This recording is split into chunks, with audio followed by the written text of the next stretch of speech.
Alright, welcome everybody. This is here for a late night edition of Steve Wrestling Ramble here on Thursday night. A bit busy starting work. More I had a couple of jobs now. I'm back down to one, and at that one, not working evenings. So, with that, I have to move my shows at least a little bit later, during some weeks. But for right now, let's have this episode. It's going to be an awesome episode Steve Wrestling Ramble. Next week, I think, will be the prediction episode for the Royal Rumble. I still have to do the names for the Rumble, but I'll probably be doing that Monday or Tuesday on my days off. But we will enjoy that and go from there. It certainly will be entertaining and interesting all around. Um, but in regards to the Raw and to the SmackDown Live, both pretty dang good shows. I do say so myself. At least I'm getting the video up and done by midnight Central where I live. So let's talk about Monday Night Raw. Mr. McMahon calls up Braun Strowman to do the title match at the Royal Rumble pay-per-view because Braun Strowman destroys his limo. But while Braun Strowman is looking around for Baron Corbin specifically,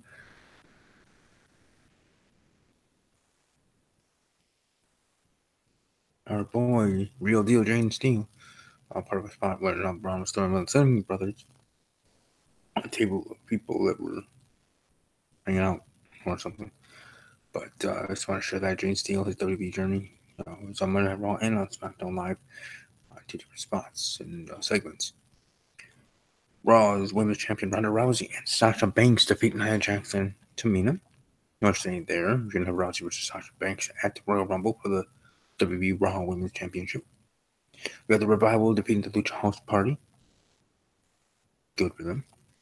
Mr. McMahon announces a fatal four-way to return Brock Lesnar's new challenger. Finn Balor versus Baron Corbin versus John Cena versus Drew McIntyre. That's what's announced for the main event of Monday Night Raw. Nikki Cross making a little debut on Monday Night Raw. Nikki Cross, Bayley, Natalya defeating the Riot Squad. Then we have Finn Balor defeating Jinder Mahal to keep him out of the fatal four-way to determine Brock Lesnar's challenger. Jinder Mahal was talking to Mr. McMahon backstage after Mr. McMahon made the announcement to who of the four superstars being part of. Let's have a match. But, yeah, there.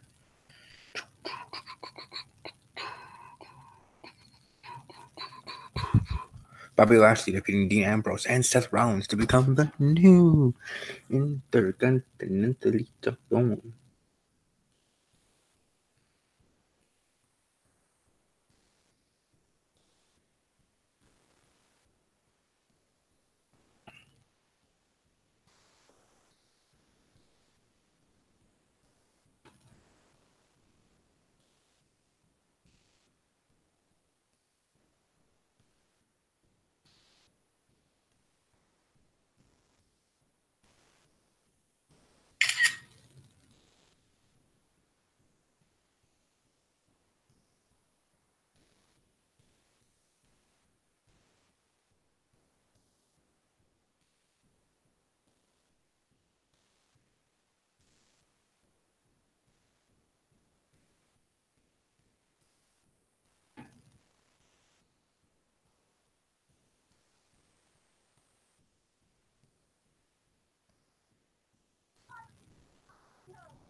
Oh, sorry about that. But Bobby Lashley defeating Dean Ambrose and Seth Rollins becoming the new Intercontinental Champion.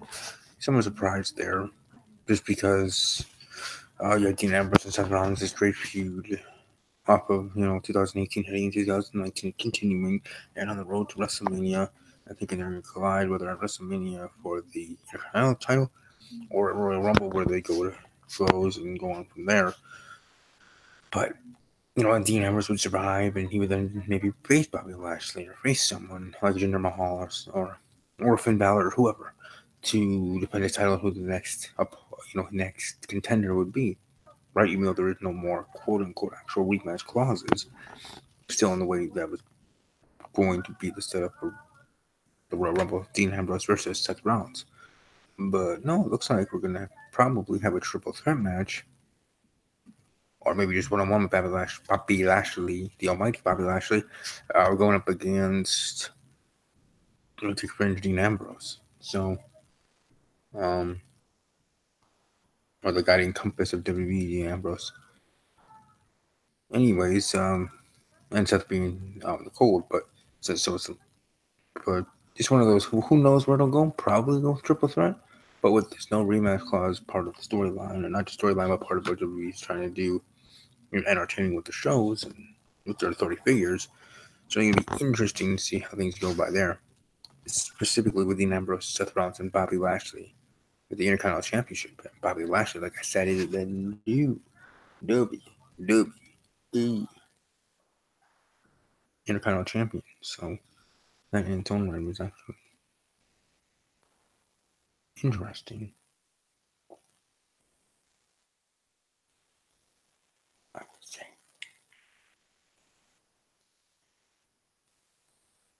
For sure. But either way, we'll certainly see how that goes. Alexa Bliss revealing the WWE Women's Tag Team Championships. They look pretty awesome. On a moment of bliss, and then was constructed by Dazovic, and Paul Heyman was her guest. Before then, there was a segment backstage with her and some person, and she was on topless there. But she's always looking good. So Alexa Bliss.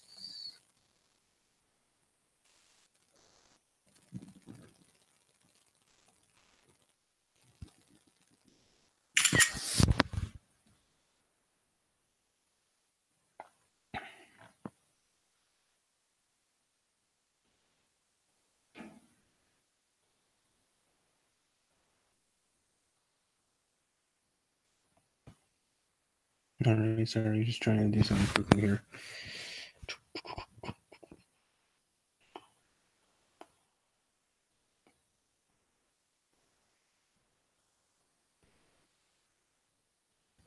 Alright, 6, 7, 8, 9, 10.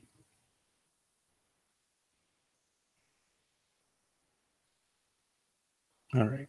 Anyways, moving on. So, yeah, Bliss is being her own moment of bliss there. But it is what it is. Anyways, sorry, moving on from that. Though Alexa Bliss, like I said, I'm happy that she's on television. She's still relevant. She's still doing things. Though she's not wrestling, at least for now. I'm back in the women's division as a competitor. And if so, which way would they have her? Would they have her competing for the newly created WWE Women's Tag Team Championships? Or individual? Now, if I was the superstar and this was real life, I'd be going more for individual titles. But again, WWE storyline, soap opera, it's just show. Anyways, the main event, Finn Balor defeating John Cena, Drew McIntyre, Baron Corbin, earned the right to challenge Brock Lesnar at the Royal Rumble. Congratulations to Finn. I actually thought it might be Baron Corbin. You Brock squash him, but Baron at least getting the title opportunity already. Well, maybe this is a blessing in disguise for Baron Corbin, and him not getting the win. John Cena and Drew McIntyre. John Cena and Drew McIntyre. The Rumble might be his time in itself. The Royal Rumble pay-per-view. The Royal Rumble match. His time to shine. Though I've been hearing reports that Vince wants Drew McIntyre and Triple H wants Seth Rollins winning the Rumble. We'll see. We'll see which one of those or the field. 28 others. But yeah, that's pretty much for Monday Night Raw. Most people said that they thought it was a great episode. My Insta poll stuff, so that was pretty cool. And now we move on to SmackDown Live, which was also streamed my birthday. Excuse me.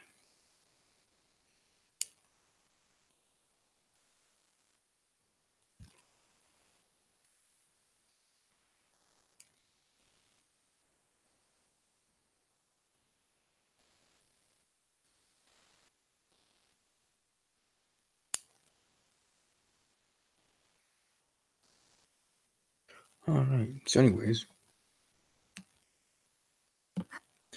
for SmackDown Live, we have the Iconics interrupting a standoff between Asuka and Becky Lynch. And Becky and Becky and Asuka kind of strong woman competition to see who can defeat an iconic member faster. And Becky defeating Peyton Royce and Asuka defeating Billie Kay.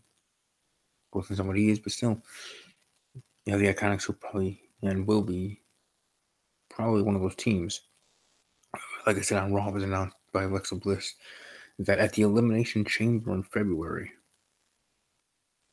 12th, February 16th, whatever the date is, at the Elimination Chamber, it will be 3 teams from SmackDown Live, 3 teams from Monday Night Raw, 6 tag teams, 6 women tag teams, will be battling it out to become the inaugural WWE Women's Tag Team Champions. So there you go. Just to add a little bit more there. So I would assume the Iconics is going to be one of those 6 teams and one of the 3 representatives from the SmackDown Live brand. AJ Styles and the new Daniel Bryan throw down in the concourse area, and that's where Jayden Steele was for his moment and spot and segment. They're part of that.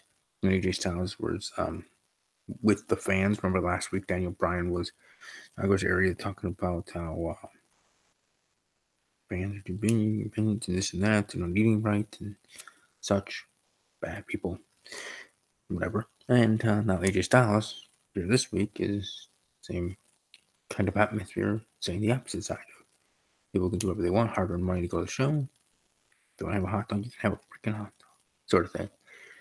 But yeah, pretty cool seeing Jayden Steele on both shows, Raw and on SmackDown Live. Which one did I enjoy more?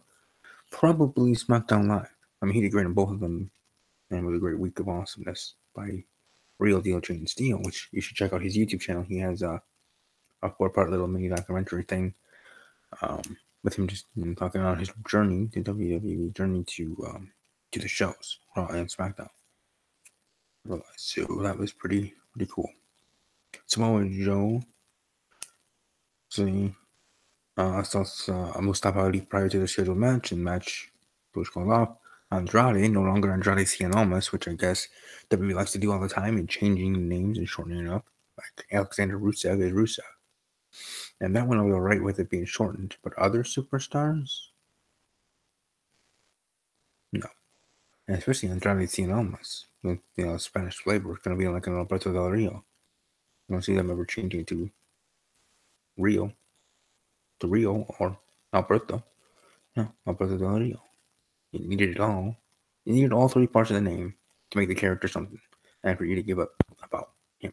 I'm just saying. In that regard to it. There's many other aspects and more serious aspects of what will get a superstar over and what we want to do by giving them a chance to get over. But as small minute in the large scheme of things it is, Andrade, just changing it to Andrade, I don't know. I don't know if that actually helps or hurts him moving forward. And honestly, I would think more hurts. I know, like I said, there's other aspects to his character and other aspects to him that will be a success or fail in the eyes of the WWE universe, each individually giving their opinion. And I'm sure some didn't change with the name change, but it's just the name somewhat does matter. You have your character and you have this superstar now just being Andrade, no longer Andrade Cien Almas. You have a superstar with a Spanish name, the Spanish speaking name, of Hispanic descent, and you have that character of that Hispanic descent. To use those 3 names to fully use that 3-name thing, or not 3-name thing, but a full name. Though Cien in Spanish is 100, but still, Andrade Cien Almas. That's awesome. And it's too bad that he's not that anymore. But either way, Andrade got the win and defeated Rey Mysterio. So, okay. Anyways, the Bar interrupts the Miz's bestie birthday bash for Shane McMahon. And then the Miz defeats Sheamus 1-on-1 there. So all in all, a pretty good show.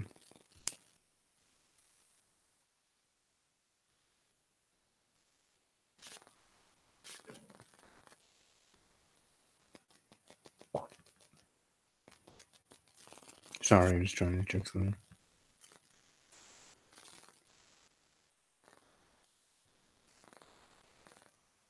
But either way, good show. It was a good SmackDown Live. Happy birthday to Shane McMahon, and overall, I think in regard to Jayden Steele and his moments, I think I enjoy the one on SmackDown Live more. Just to give out to see him more and no longer of a moment. So, either way, sorry. Either way, it was a good week of WWE programming.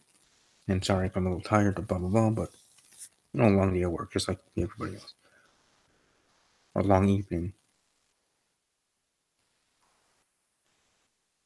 But I will make sure to be here next week for the prediction episode for Royal Rumble. Hope to have some great guests. Hope to have my team members. I do think the Royal Rumble is next weekend. So, with that being the case, I look forward to talking about the Royal Rumble. I really do. Before I keep rambling to nothingness, you're welcome to follow me on Twitter at Army_strong_06 or at the Ramble _WWE, Instagram and Snapchat at StevieK_06. Hope you have a great rest of your day, evening, or otherwise. Enjoy the weather in your area. And above all else, as always, take care.